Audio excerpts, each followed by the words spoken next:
Buenas tardes, canciller Patiño. Es un gran honor tener usted aquí. Eh, ¿Cómo se encuentra en este momento?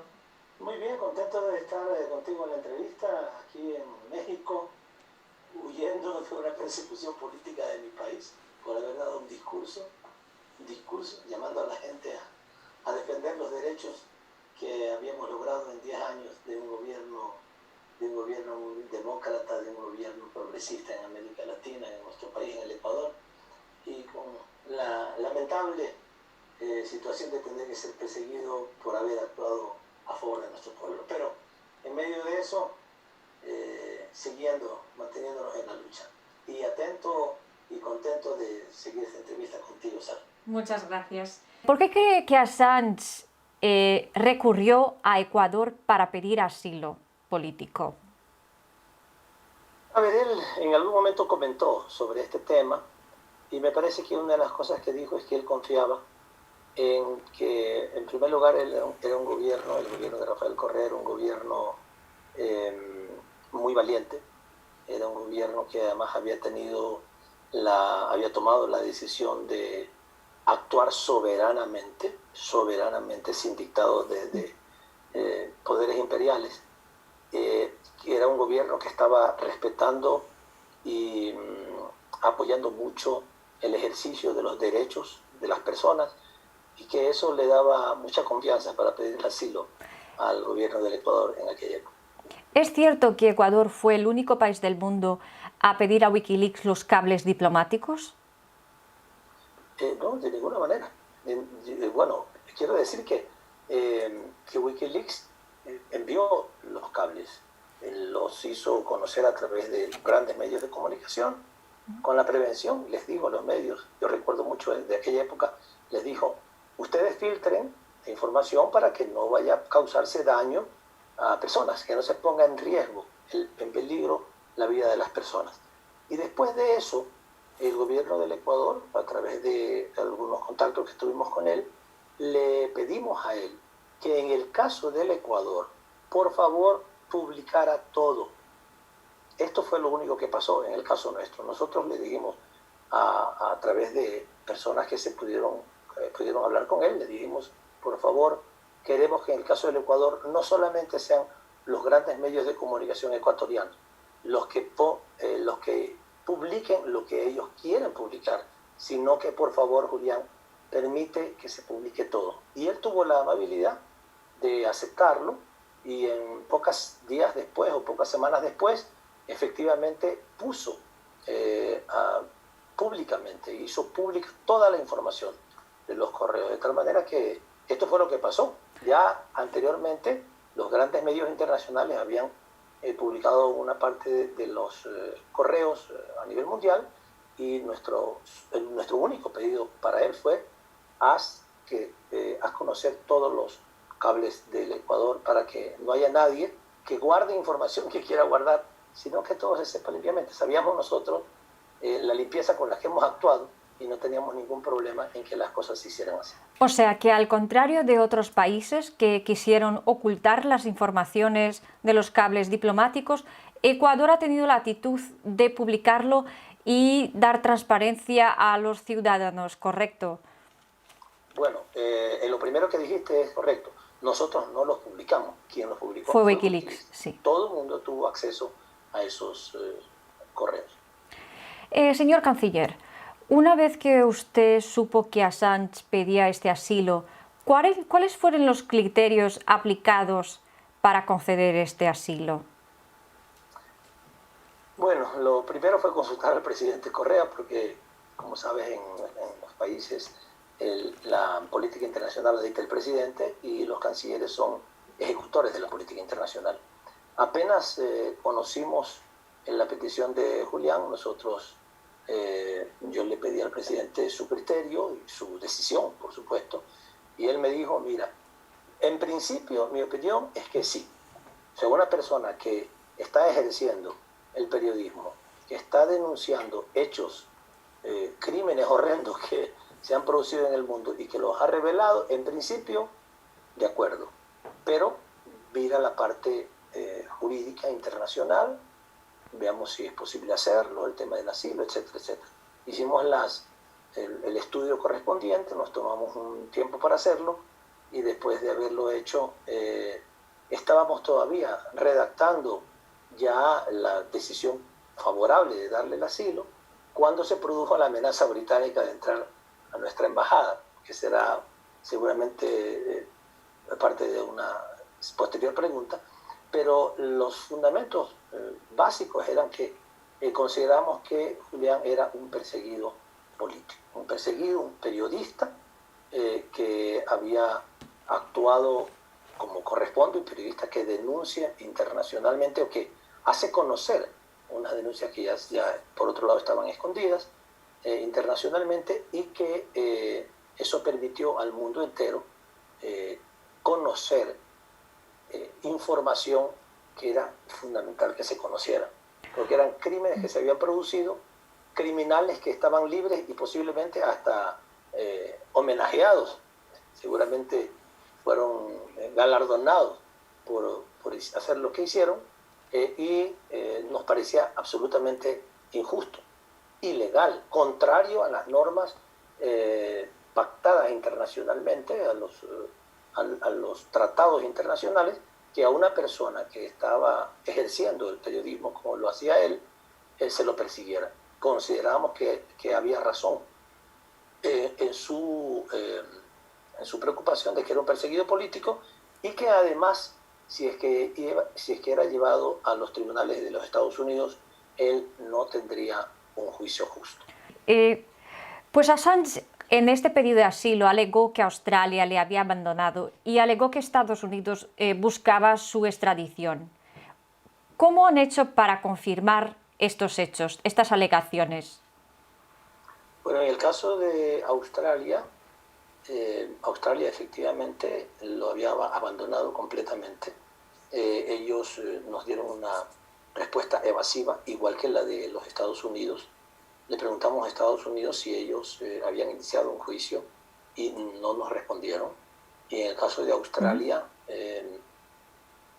no recuerdo exactamente cuál fue la respuesta de ellos, pero recuerdo que lo que sí recuerdo es que no fue ninguna respuesta positiva. O sea, ellos no se hacían cargo de un ciudadano australiano. Después fue más grave todavía, cuando ya nosotros le concedimos el asilo. Le pedimos al gobierno australiano que por favor se encargara de la salud de él, porque significaban costos, darle atención, y que médicos lo fueran a visitar, que le dieran atención primaria y de todo tipo. Y el gobierno australiano, debo decirlo con mucha pena, se negó incluso a ofrecerle una atención médica, nada más que médica. ¿Estos documentos, estas respuestas de Australia aún existen? No sé, es posible que estén en la Cancillería ecuatoriana. Y en este momento, cuando Ecuador decidió dar asilo político a Assange, ¿hubo algún tipo de condiciones impuestas? Por ejemplo, hablar de Ecuador, no publicar determinadas cosas, seleccionar la información, visitantes. ¿Hubo algún tipo de condición o restricción para darse este asilo político a Assange? Ninguna de parte nuestra y ninguna de parte de él, por supuesto. Ninguna restricción de ningún tipo. Nosotros le dimos a él el asilo, adelantamos la decisión por la amenaza británica de entrar a nuestra embajada, pero le dimos a él el asilo sin ninguna restricción. No le dijimos que no podía hacer declaraciones de ningún tipo. Y como ustedes conocen, los tratados de asilo político establecen que la persona que recibe un asilo no debería de hacer declaraciones contra el país en donde está asilado, ¿ya? Pero por supuesto que él no hizo nada que tenga que ver con eso, y tampoco nosotros le dijimos, como alguna gente ha sugerido maliciosamente, que le dijimos que no diera información sobre nosotros, sobre el gobierno ecuatoriano de aquella época, de Rafael Correa, o sobre ningún otro caso. Nosotros no le pusimos ninguna restricción. Es más, sí le dimos las condiciones materiales para que él pudiera seguir ejerciendo su trabajo. y efectivamente en nuestra embajada en Londres él tenía un cuarto, una oficina en donde trabajaba con un equipo de personas y con equipos de computación que le permitieron a ellos, a él y a su equipo, seguir haciendo su trabajo sin la más mínima restricción. Usted ha mencionado, y es de conocimiento común en Inglaterra, que la Metropolitan Police, la Scotland Yard, ha sitiado la embajada y ha hecho un verdadero despliegue financiero que se dice acercarse a los 20 millones de pounds. Hasta el primer ministro actual, Boris Johnson, también había dicho en aquel entonces de que parecía una exageración este asedio policial a la embajada de Ecuador en aquel momento para vigilar a un hombre que no tenía ningún cargo en su nombre. ¿Usted podría contarnos un poco cómo fue eso y qué pasó? Y si esto no sería una violación diplomática a la soberanía de Ecuador, y cómo respondió usted a este acoso policial. Bueno, quiero decirte que antes de que sucediera, antes de que le diéramos el asilo diplomático, tuvimos una amenaza, que esto fue lo más grave que realmente ha sucedido. Mucho más grave que el hecho de que haya policías afuera de la embajada, porque ellos pueden alegar que pueden tener policías en su país, en cualquier sitio, claro, mientras no entren a la embajada. Pero ellos nos hicieron una amenaza por escrito cuando Julián estaba ya en la embajada, pero todavía nosotros estábamos analizando su petición de asilo por escrito a través de un documento que se llama Ayuda Memoria, que es un documento diplomático, es un tipo de comunicación entre países, como hay otros tipos de comunicación, en donde nos dijeron claramente que ellos estaban considerando seriamente la posibilidad de entrar a la embajada y sacarlo a Julián Assange de la embajada si es que nosotros no se lo entregábamos. Así decía explícitamente la comunicación. Cuando esto sucedió, nuestra respuesta fue fulminante.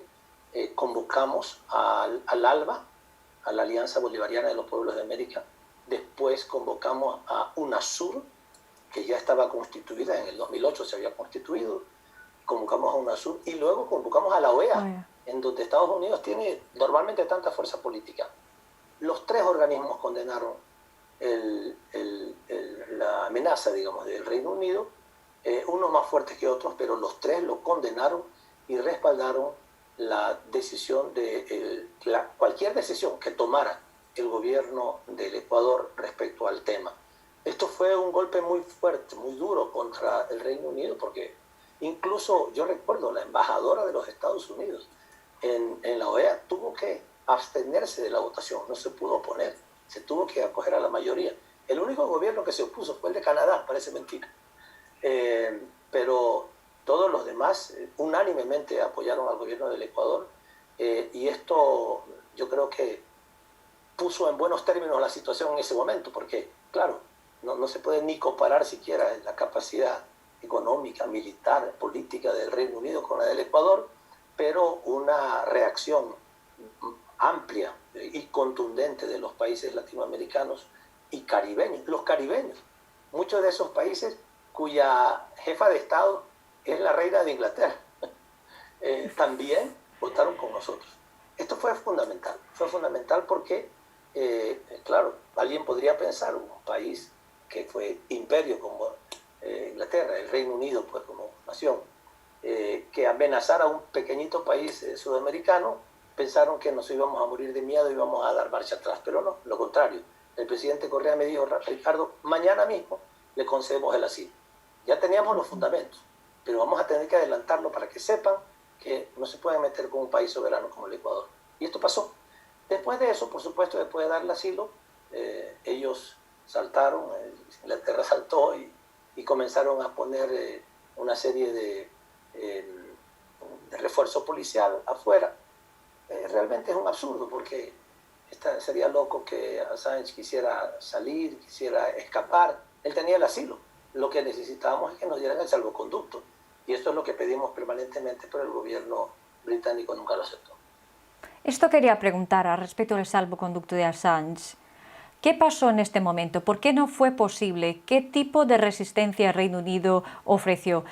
Usted relata ahora pues, un éxito bastante grande en oponerse a un imperio, un pequeño país oponiéndose a un imperio, pero hubo otras amenazas veladas o por las puertas de detrás. ¿Y cómo pasó esta cuestión del salvoconducto? ¿Por qué Julian Assange no logró ir a Ecuador? Bueno, hubo presiones de todo tipo, ¿no? Suecia, por ejemplo, prácticamente congeló las relaciones con nosotros. El Reino Unido también. Estados Unidos, a través de voceros parlamentarios, comenzaron a decir que nos deberían de quitar determinados privilegios arancelarios que el Ecuador tenía ya. Rafael Correa les contestó, no se preocupen, nosotros nos lo quitamos directamente, no tienen que quitárnoslo ustedes. Es más, ese dinero que supuestamente del que estamos beneficiados, se lo vamos a regalar a los Estados Unidos para que eduque a su población sobre los temas que tienen que ver con derechos humanos.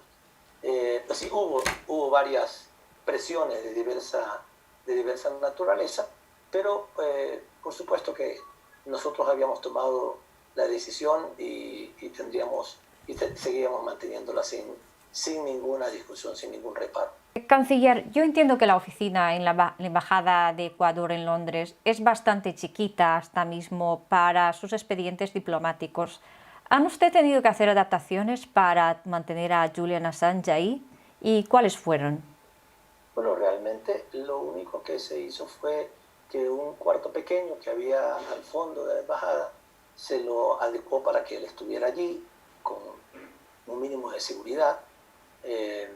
Se pusieron algunas seguridades en la entrada y se contrató una seguridad privada que después lamentablemente supimos que estaban haciendo espionaje a favor de los Estados Unidos y estaban grabando lo que no tenían autorización para grabar, pero en aquella época por lo menos tuvimos la oportunidad de ofrecer la seguridad para él. Efectivamente, lo que hicimos fue, como te digo, muy pocas cosas. Entiendo que se pusieron unas cámaras de seguridad, alguna protección para la entrada. Efectivamente, sí, nuestras embajadas normalmente tienen pocas medidas de seguridad porque nosotros no tenemos problemas con otros países. En casi todos los países del mundo son oficinas sencillas, sin grandes equipos de seguridad, pero acá sí teníamos que hacerlo porque estaba bajo nuestra responsabilidad la seguridad de Julian Assange. Por esto, los organismos responsables de la seguridad del Ecuador contrataron una compañía española para darle la seguridad a Julián, y también se tomaron algunas medidas como poner cámaras que permitieran también protegerlo, y este personal pues se dedicó a hacerlo. Nos alegra mucho que en aquel periodo no se hubiera producido ninguna cosa lamentable, porque en una oficina tan pequeña como nuestra embajada en Londres era muy probable de que alguien con mala fe, alguna persona con intenciones criminales entraran, pusieran una bomba lacrimógena ahí adentro para obligarlo a salir, o provocaran un incendio, o llevaran una pistola y lo quisieran matar. Afortunadamente, con las medidas de seguridad que nosotros adoptamos, esto no se produjo. Nos alegra mucho de que hayamos podido protegerlo durante todo ese tiempo, Julián, en nuestra embajada. Señor Patiño, 7 años en una pequeña oficina ha de ser muy duro para la convivencia. Lo hemos probado todo ahora durante esta pandemia, cómo es difícil estar en condiciones normales en nuestras casas. ¿Es cierto que había una relación conflictiva entre Assange, funcionarios y diplomáticos? Mira, en general era muy buena. Yo me acuerdo cuando hablé con él a principios de su asilo. y le dije, Julián, tú sabes que esto puede significar que estés algunos años en nuestra embajada. No te preocupes, me dice. Y me dijo, yo prefiero 1000 veces estar en la embajada del Ecuador los años que sean necesarios a estar un día en una cárcel de los Estados Unidos. Él prefería, por supuesto, esa situación. En general era muy buena la relación con los empleados de nuestra embajada. A veces sí, claro, se producía algunos conflictos, porque es cierto, como tú dices, imagínate 7 años estar en un sitio, Julián necesitaba hacer algo de ejercicio, entonces hacía un poco de práctica de box, jugaba pelota, jugaba fútbol,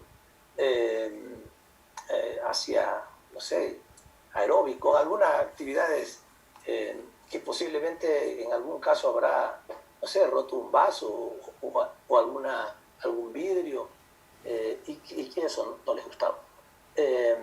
Pero en general, te digo, había una muy buena relación. Lo que sí a veces era un poco conflictiva la relación con el equipo de seguridad, porque Julián también quería tomar sus propias medidas de seguridad.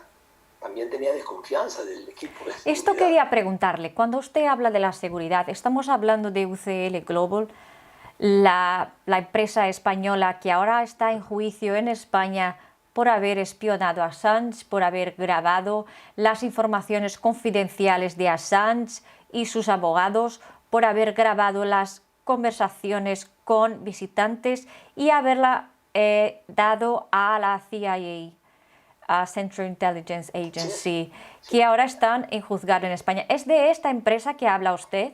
Sí, de esa empresa hablo yo. Esa decisión, bueno, no la tomábamos nosotros en la Cancillería, la tomaba el organismo de seguridad e inteligencia del Ecuador. Lamentablemente ellos, digamos, esa empresa española hizo supuesta protección. Bueno, parece que no lo hizo mal en el sentido de la protección, pero parece que al mismo tiempo espiaba para los enemigos. Ellos alegan que comenzaron a hacer espionaje después de que salió nuestro gobierno, o sea, por pedido del gobierno de Moreno, en otras palabras. Sin embargo, parece que sí tenían otras cosas, porque hace poco salió una reunión que yo tuve cuando fui a visitarlo a Julián, creo que, no sé si en el primer o segundo año que él estuvo ahí, y en donde nosotros estábamos tocando guitarra, estábamos bailando, muy cordialmente, muy amistosamente, pero eso también lo habían filmado y hace poco lo han sacado. Seguramente esta gente estaba trabajando para los dos, hacían espionaje y contraespionaje. O sea, ¿es posible decir que este espionaje también se extendía a los propios diplomáticos y a sus expedientes? Yo supongo que sí, no puedo asegurarlo, pues, pero ya cuando se violan los principios éticos, cuando se violan también lo que ellos han firmado, porque ellos firmaron para darle protección a Assange y a la embajada, no para vender la información a quienes justamente eran los que persiguen, o son los que persiguen a Julian Assange. Quién sabe cuánta otra cosa habrán hecho. Yo recuerdo que en una ocasión que fui allá, unos días antes se habían descubierto un micrófono que habían puesto en la oficina de la embajadora de nuestro país allá. Y bueno, preguntamos, porque teníamos que hacerlo al gobierno británico para que nos diera alguna información. No nos la dieron finalmente. Nosotros hicimos nuestras averiguaciones por nuestro lado y resultaba que esa información aparentemente llegaba a una compañía que también hacía espionaje para el gobierno británico. Bueno, nunca pudimos obtener la información final, fidedigna, pero estamos seguros de que el gobierno británico estaba conectado con esta compañía de seguridad, entre comillas, para espiar a nuestro protegido, a Julian Assange. O sea que el gobierno británico y no apenas el gobierno norteamericano tenían relaciones con esta empresa privada de seguridad y estaban pasando informaciones de dentro, grabándolas a Reino Unido también. El Reino Unido también hizo parte de este espionaje. Es lo que yo creo, es lo que yo supongo, no tengo una prueba contundente, pero no me queda duda por ahora de eso. Señor Patiño, parece que Assange desde muy temprano identificó esta empresa como no teniendo credibilidad por la falta de profesionalismo y levantó estas sospechas. ¿Por qué Ecuador en este momento no rescindió el contrato con la UCL Globo? Bueno, primero porque no teníamos una confirmación de eso, había sospechas de Julián, pero teniendo en cuenta justamente esas preocupaciones, nosotros después, yo le pedí al organismo de inteligencia ecuatoriana que desplazara un equipo ecuatoriano a la embajada para que hicieran ellos directamente el trabajo, y eso se hizo posteriormente también. Canciller, ¿por qué usted cree que Reino Unido no ha permitido el salvoconducto a Assange para que fuera a Ecuador y lo mantuvo aquí? Por una alianza histórica y absolutamente firme que ellos tienen con el gobierno de los Estados Unidos. Es evidente que eso es no solamente del Reino Unido, sino también de Suecia, ¿no? Los dos países fueron los que armaron todo esto para evitar que Julián pudiera tener su libertad y disfrutar de su asilo con nuestro país. El uno manteniendo una solicitud en Suecia, manteniendo una solicitud de extradición que evidentemente estaba urdida, que no tenía fundamento, que no hicieron las cosas judicialmente en Suecia como correspondía. No aceptaron durante años irlo a entrevistar, digamos, a tomar las declaraciones en nuestra embajada. Ya lo aceptaron al final.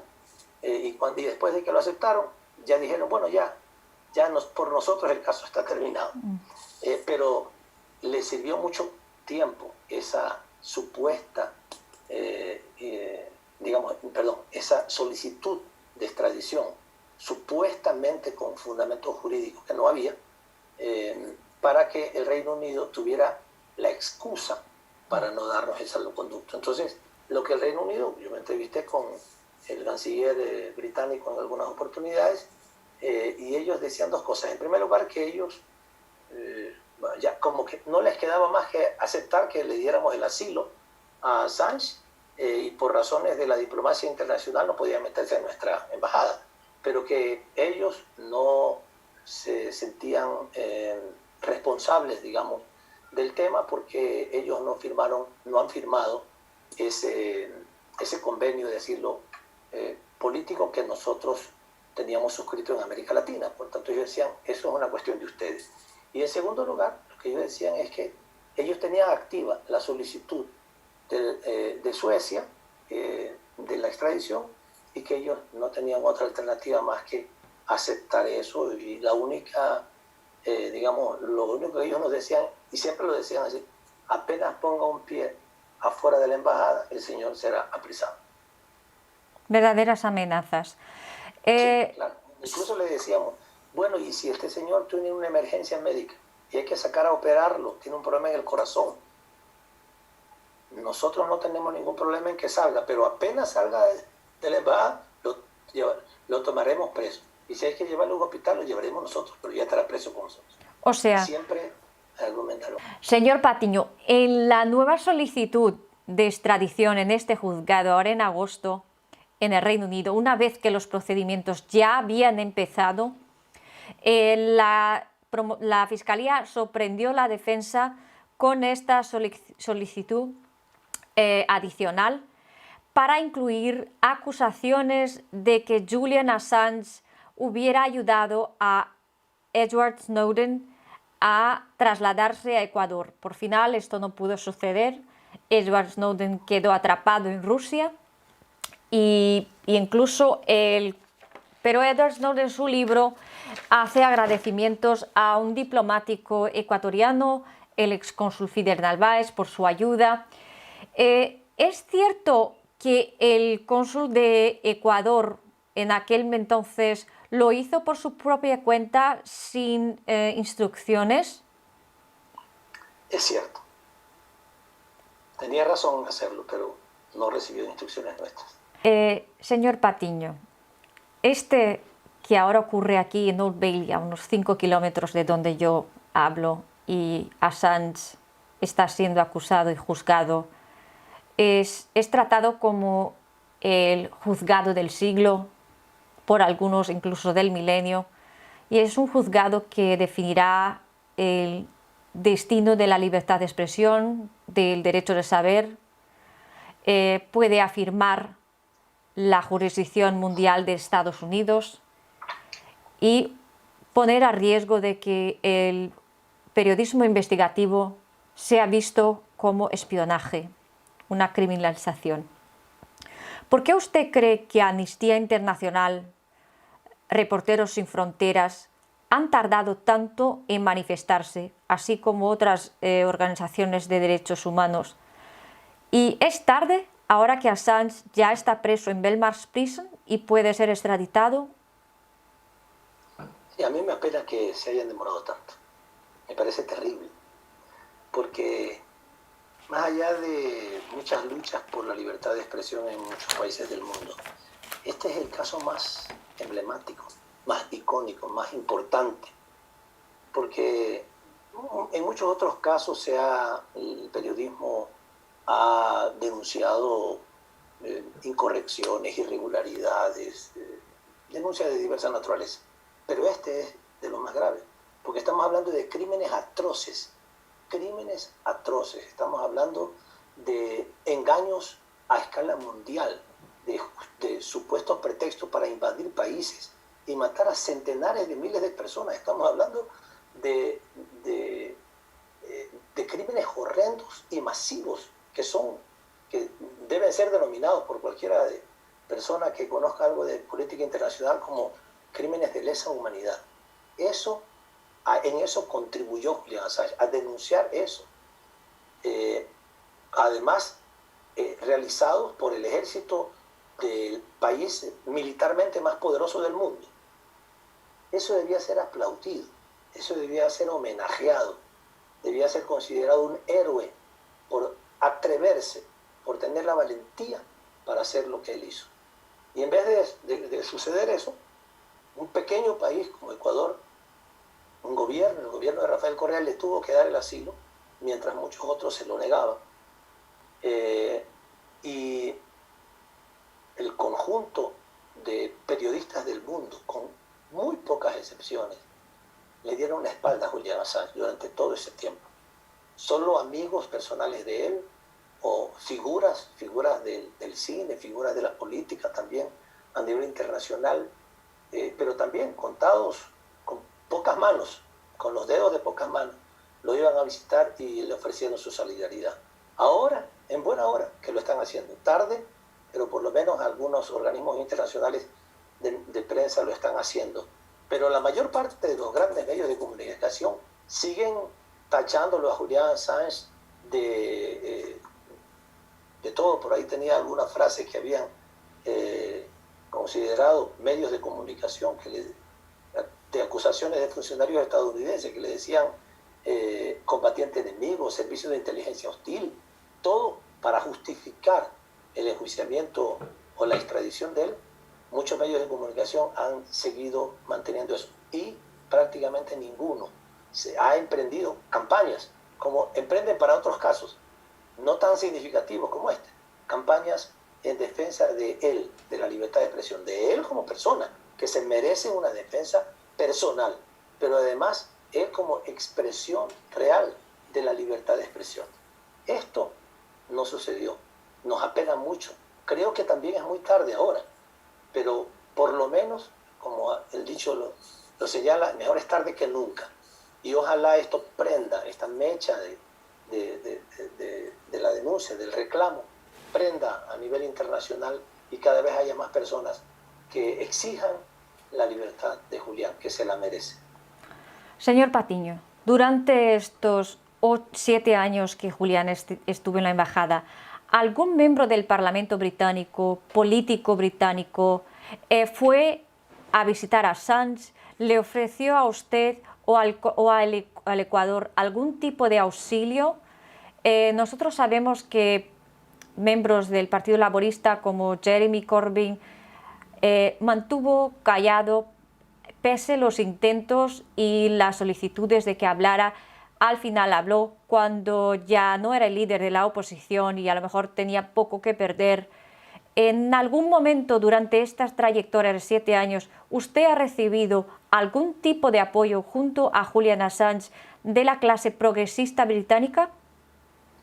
Le confieso que yo no recuerdo eso. No sé si acaso algún miembro del Parlamento lo hubiera hecho, a lo mejor de manera más reservada, pero yo personalmente no recuerdo haber recibido ese tipo de cooperación o de manifestación en favor de Julian Assange.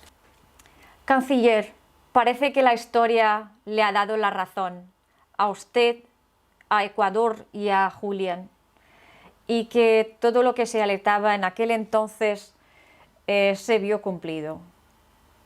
Los suecos encerraron la investigación, que fue una farsa, no hubo pruebas, y los Estados Unidos todo el tiempo esperaban a Assange.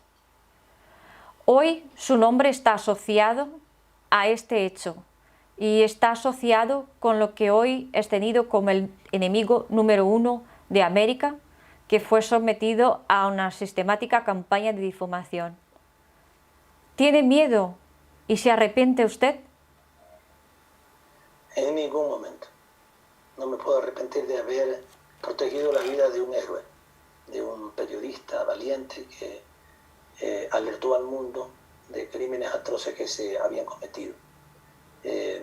Yo creo que esto es lo que nos correspondía hacer en ese momento históricamente y por supuesto que lo volvería a hacer. Tal vez podría haber tomado todavía un mayor nivel de precaución para protegerlo mejor, pero es lo que nos correspondía hacer, no hay otra alternativa. Y quiero decir que además el relator especial sobre tortura y otros tratos y penas crueles, inhumanas y degradantes de las Naciones Unidas, Nils Melzer, apenas un año atrás volvió a hacer un nuevo informe sobre la situación de Julian Assange y ha descubierto cosas que anteriormente no sabíamos, que prácticamente, según sus palabras, la policía sueca inventó el caso, porque las personas que recurrieron a la fiscalía o a la policía, perdón, sueca, recurrieron solamente porque querían que Julián se hiciera una prueba del SIDA. A eso llegaron. Pero estas autoridades se confabularon y forjaron un proceso jurídico que ellas no querían. Incluso las presionaron para que hicieran declaraciones al respecto de esto. O sea, así fue de grave. La historia siempre después encuentra las verdades.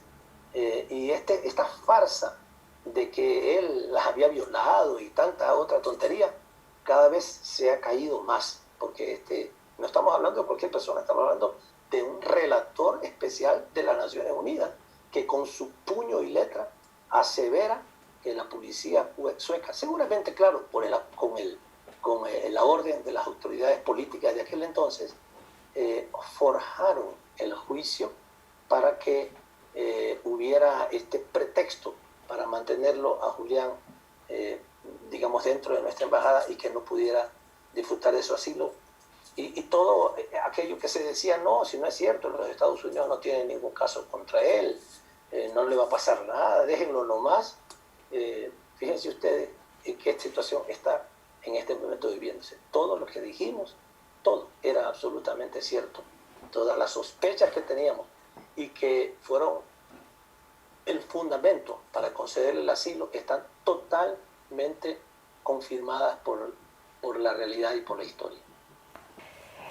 Canciller, usted hablaba de Suecia como una farsa judicial para atrapar a Assange y impedirle de que disfrutara su asilo político en Ecuador. Hoy también se sabe que Anna Harding, la sueca que invitó a Assange a la conferencia y le invitó a su casa, de que ella en realidad tenía varios vínculos con grupos ante Fidel Castro y que además tenía un trabajo significativo y sistemático con estos grupos. También se sabe que ella trabajó en la embajada de Suecia en Washington y que tenía contactos personales con un ex agente de la CIA y terrorista, el Luis Posoda Carriles, el mismo que detonó a un avión en 1976 con 73 cubanos en bordo. ¿Habrá justicia? Parece que lo que hay es persecución. Lo que tú señalas hace cada vez más claro el panorama de lo que se armó en aquella época. Y tal vez, si me permites también comentar, que yo creo que lo que Estados Unidos está intentando con esta extradición y este juicio a Julián es amenazar al periodismo mundial, amenazar a la sociedad en el mundo. Estamos hablando de un amedrentamiento. Esto es, a alguien que se le ocurra hacer esto en una próxima ocasión va a tener que pensarlo muchas veces, porque lo que ellos quieren hacer notar es que están dispuestos a perseguir a quien los denuncie por todos los rincones del mundo, a no dejarlo escapar por ninguna razón, a someter al pensamiento de la gente, a someter a la información a sus dictados. Esto es lo que ellos quieren: asustar, amedrentar, amenazar. Y por eso es tan importante que ojalá el periodismo despierte, pero no solamente despierte, sino que tenga valor, que esté dispuesto a defender a una causa, porque Julián Assange no es una persona, es una causa, es la causa de la libertad de expresión, de la valentía, de la oposición al imperio, de la oposición al crimen, de la oposición a que los crímenes queden ocultos y que los criminales anden por la calle con impunidad y con inmunidad. Por eso es tan importante la lucha en favor de Julián Assange, y por eso es tan grave el mensaje y tan deleznable el mensaje que el gobierno de los Estados Unidos quiere, en este caso, imponer: el amedrentamiento al mundo entero y particularmente a los periodistas y a la libertad de expresión. Tenemos que oponernos a eso radicalmente, a pesar de los riesgos que eso a todos nos pueda significar. Usted habla de las víctimas de la tortura y del papel crucial que Assange ha tenido en revelar al mundo lo que verdaderamente sucedió en las rendiciones extraordinarias a la CIA, por ejemplo. Y esto así es un tema bastante comentado ahora en el juicio: la importancia de los leaks de Wikileaks para corroborar los casos, las muertes, las torturas, los secuestros que hasta entonces eran desconocidos al mundo, y que estas personas tenían un nombre, una familia. Hoy en la corte hubo una discusión si la jueza debería de aceptar el testimonio de el Masri. El Masri fue abducido por policías de Macedonia, entregue a la CIA, donde fue por 5 meses torturado, interrogado, sodomizado, tuvo que beber agua pudrida, sufrió palizas a diario, y el Masri estaba listo para hacer su declaración al otro lado de la pantalla, y la jueza decidió de que no sería necesario para el caso. En este momento se oyó la voz de Julian Assange, que nunca habla, detrás de esta ventana gruesa a prueba de balas, de vidrio, decir: señora, no iré a permitir que usted censure lo que fue la tortura en este juicio. Señor Patiño, si Assange es extraditado, ¿estaríamos redefiniendo lo que es la tortura a margen de los tratados internacionales? Ay, no sé cómo contestarte, porque duele tanto escuchar lo que acabas de decir, esta información que es nueva para mí, porque realmente, resumiendo la situación, el gobierno de los Estados Unidos nunca ha podido negar esos crímenes, si nos damos cuenta de eso. O sea, el gobierno de Estados Unidos intenta distorsionar o desviar la atención. Lo que ha hecho Julián es hacer públicos crímenes que se habían cometido. Y ellos nos dicen, no, no es cierto, es falso, ese helicóptero no estaba allí, estos no son del ejército de Estados Unidos, fue una confusión, no dicen nada de eso, sino que dicen, este señor ha cometido un acto de espionaje. El acto de espionaje es solamente de traición a la patria, ¿verdad? Es decir, la traición a la patria la hace solamente el que es ciudadano de ese país. Julián no es estadounidense, por tanto no puede traicionar a ese país.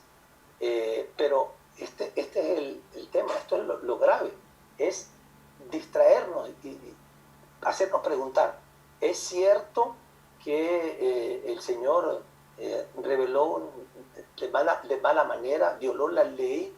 No. La pregunta que tiene que hacerse ¿es cierto que los mataron a esas personas? ¿Es cierto que hubo falsedad en la información? ¿Es cierto que pusieron pretextos falsos para invadir y para matar a centenares de miles de personas en Irak? Eso es lo que hay que preguntar. No preguntar si está bien que lo hayan hecho público, que por supuesto está bien que se haya hecho público, sino que Estados Unidos trata y ustedes ven los medios de comunicación generalmente están hablando de otros artículos de las leyes y de la Constitución. No están hablando de la tortura, del asesinato vil y masivo que se ha producido. Esta es la realidad. Este es el cambio que tenemos que darle al sentido de la información y de la discusión y de la opinión. La opinión tiene que ser sobre esto. ¿Mataron o no mataron? ¿Era legítimo que mataran a la gente que estaba desarmada?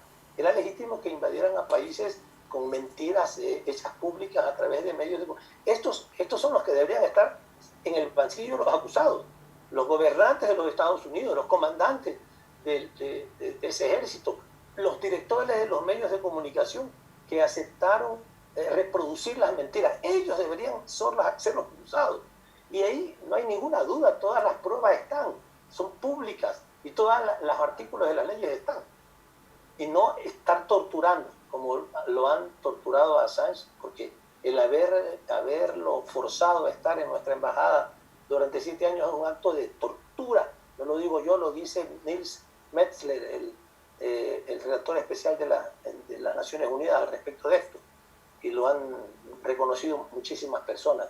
Y ahora, afortunadamente, también algunos organismos internacionales que tienen que ver con los derechos humanos y con la libertad de expresión. Ellos son los torturadores. Y bueno, ahora, ciertamente que para que estas cosas cambien, tú decías, tendríamos que pensar en otra manera de concebir o de conceptualizar la tortura. Tenemos que cambiar la correlación de fuerzas internacionales y luego los acuerdos internacionales. Porque acuérdate de lo que pasó con la Corte Penal Internacional. La Corte Penal Internacional supuestamente se crea para enjuiciar los crímenes de lesa humanidad, etc. Los Estados Unidos siempre tienen la misma política. Primero se mete a discutir para tratar de que no los afecte en nada. Y dice que va a aprobar. Al final no aprueba, pero ya redujo la fuerza de un acuerdo internacional. Israel tampoco es signatario de este acuerdo. Lo discute para debilitarlo. Después de que ya hasta donde puede debilitarlo, después no lo firma. Y si lo firma un presidente, no lo aprueba el Parlamento, el Congreso de los Estados Unidos. Y después de eso, hace lo que está haciendo con los fiscales de la Corte Penal Internacional. Los acusa, ahora los demanda a los fiscales. O sea, es los pájaros contra la escopeta. Es terrible lo que el gobierno de los Estados Unidos hace. De tal manera que sí, tiene que modificarse los conceptos, pero lo primero que hay que hacer es modificar la correlación de fuerza. Por eso los pueblos tienen que ser cada vez más los que gobiernen sus países. Los gobernantes tienen que parecerse cada vez más a sus pueblos. Tenemos que cambiar la estructura de las Naciones Unidas, las convenciones internacionales, y poner en el banquillo de los acusados a los verdaderos criminales. El caso del Masri y la tortura que se hace con Assange, sabemos que es política de Estado más bien que una casualidad. Ayer testificó Sloboda, que es el cofundador de Iraqi Body Counts, y dijo que a través de los leaks de Wikileaks pudieron confirmar más de 15.000 casos de civiles que fueron muertos y de entre ellos 2.000 que fueron abducidos y torturados de la misma forma que el Masri. Usted habló de que Julian Assange está siendo acusado de traición sin ser ciudadano americano. Yo entiendo que Julian Assange aún es ciudadano ecuatoriano. Si la revolución ciudadana ahora regresa al poder, ¿qué se podría hacer para proteger a Assange? Haremos todo lo necesario para protegerlo. Yo no sé si finalmente le quitaron la nacionalidad, porque el mismo gobierno de Lenín Moreno, que es una contradicción interna, tiene los cables cruzados, le dio la naturalización a Julian Assange. Y de un día para otro le dijeron, suspendemos los efectos de la naturalización. Eso no existe ninguna figura jurídica, ni en la Constitución ni en la ley, para suspender los efectos de la naturalización. Uno no puede suspender, o eres nacional del país o no. Y Julian Assange fue naturalizado en el gobierno de Lenín Moreno. Y para quitarle la nacionalidad o la condición de naturalizado, hay que hacer todo un procedimiento ante un organismo jurisdiccional ecuatoriano. No sé si lo han hecho, y si no lo han hecho y él sigue siendo ecuatoriano, nosotros lo defenderemos como ecuatoriano que es a Julián, porque se merece. Lo que se entiende es que Lenín Moreno evadió de los procedimientos legales para sacarle la nacionalidad. Y no solo esto, impuso condiciones de visitaciones en la embajada, impuso condiciones a Assange de lo que publicar, y le entregó a un otro país para ser extraditado. ¿Qué responsabilidad tendrá Lenín Moreno si la revolución ciudadana regresa al poder? A ver, yo te estoy respondiendo realmente desde mi punto de vista. Si regresa al gobierno será Andrés Arauz, el presidente de la República, y él decidirá. Así que perdona por haberme adelantado a dar una respuesta que no me corresponde dar. Yo te voy a dar mi opinión personal. Mi opinión personal es que Lenín Moreno debe ser procesado porque él violó, bueno, primero, todas las normas internacionales de asilo, ¿ya? Eso a nivel internacional, pero a nivel nacional, porque violó la Constitución y violó la ley ecuatoriana. Según la ley ecuatoriana, según la Constitución ecuatoriana, que es la norma principal, ninguna persona que haya recibido asilo puede ser devuelta. Este es el principio de no devolución, que es un principio universal, además. No puede ser devuelta. Por tanto, como extranjero, Julian Assange no podía ser devuelto. Pero mucho peor como ecuatoriano.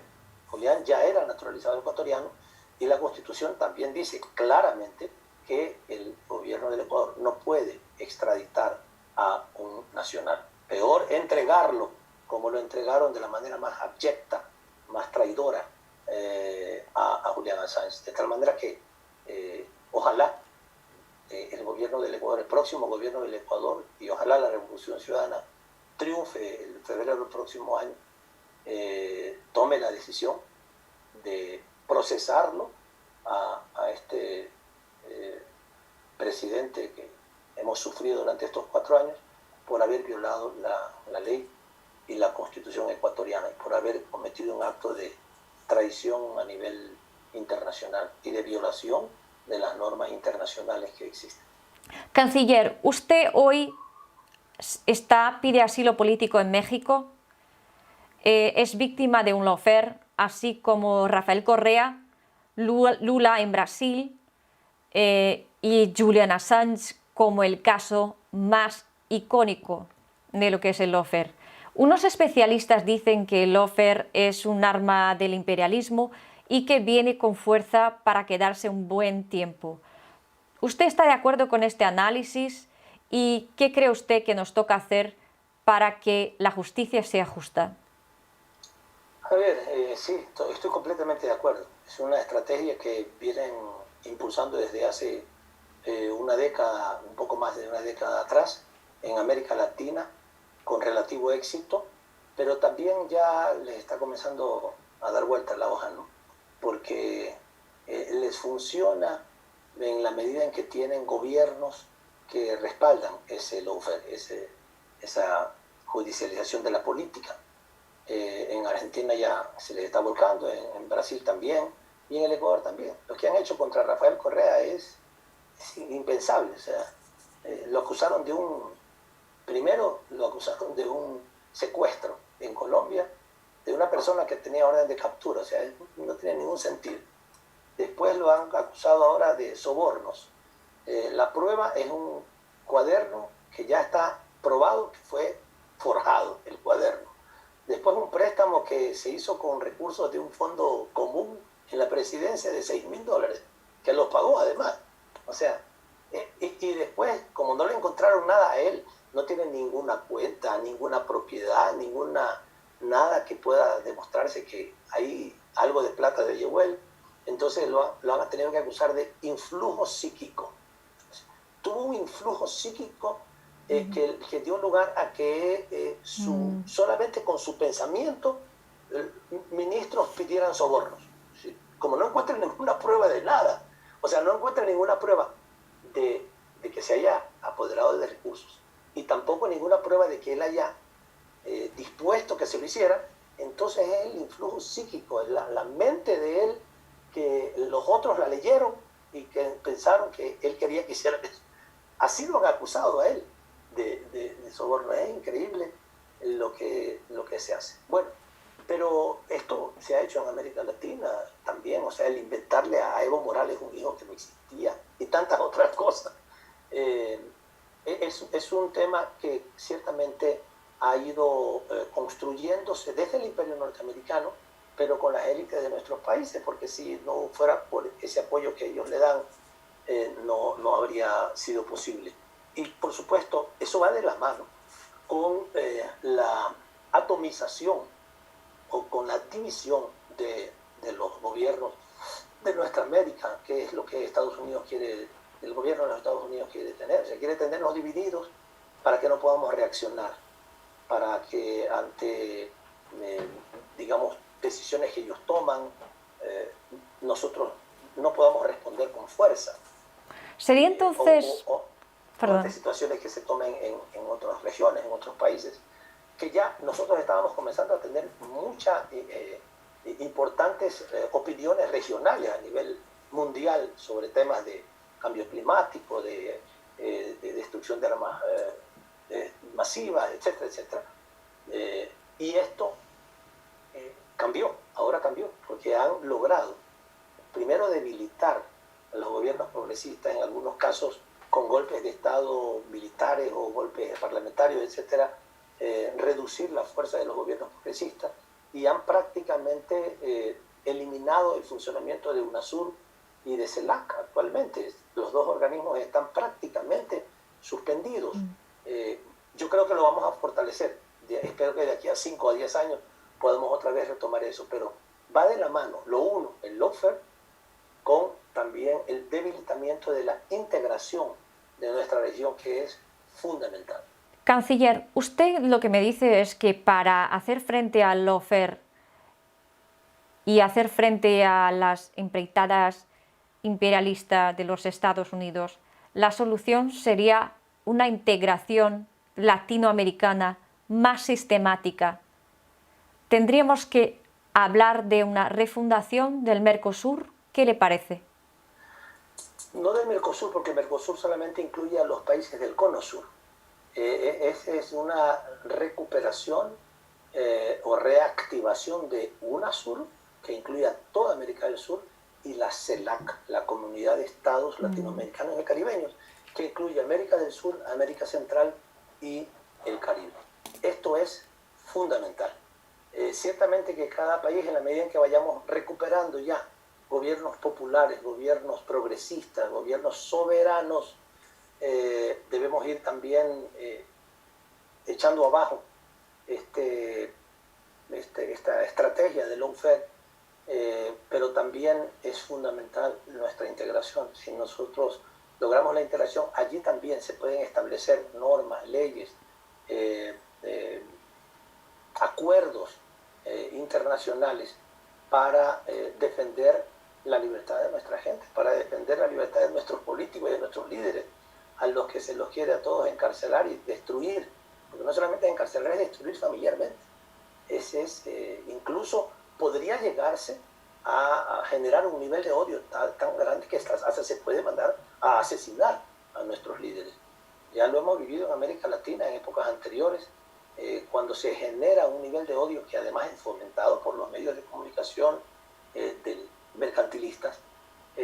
Han sucedido. En el Ecuador tuvimos el caso hace un siglo de Eloy Alfaro, un líder extraordinario que impulsó la revolución liberal en nuestro país, a quienes los medios de comunicación, los políticos, y se generaron tal nivel de odio que alguna parte de la población lo arrastró en las calles y lo quemó. Hasta ahí se llegó, hasta esos niveles se ha llegado. Esto puede pasar en nuestros países si no logramos modificar la situación, pero a nivel internacional lo más importante es la recuperación de la integración latinoamericana y caribeña para establecer otro tipo de normas colectivas que permitan defender a nuestros pueblos y defender a nuestros líderes. Canciller, muchas gracias por este testimonio histórico. Seguramente su testimonio queda para las próximas generaciones por su importancia y espero que usted pueda volver a casa con seguridad y continuar su trabajo. Gracias. Gracias a ti, Sara, gracias por la oportunidad y por la entrevista. Te quiero decir que seguimos teniendo esperanza en el futuro. Como somos estudiosos de la historia, sabemos que la historia siempre va para adelante. A veces tiene escalones muy largos y hay ciertos retrocesos que se producen, pero la historia igual va para adelante. Así es que los derechos humanos, la fraternidad, la solidaridad, el amor por la patria, el amor por la humanidad, el amor por la naturaleza, el amor por la igualdad, por la justicia, van a ir calando cada vez más, estoy seguro de eso, a pesar de lo que algunos grupos y poderes imperiales intenten hacer lo contrario. Pero me alegra mucho de haber tenido oportunidad de pasar revista contigo de lo que ha pasado con Julian Assange y algunos otros temas más a nivel internacional. Te agradezco muchísimo y espero que le siga yendo bien. Vamos a seguir defendiendo a Julian. Es un símbolo que hay que proteger y que hay que defender a nivel mundial. Muchísimas gracias.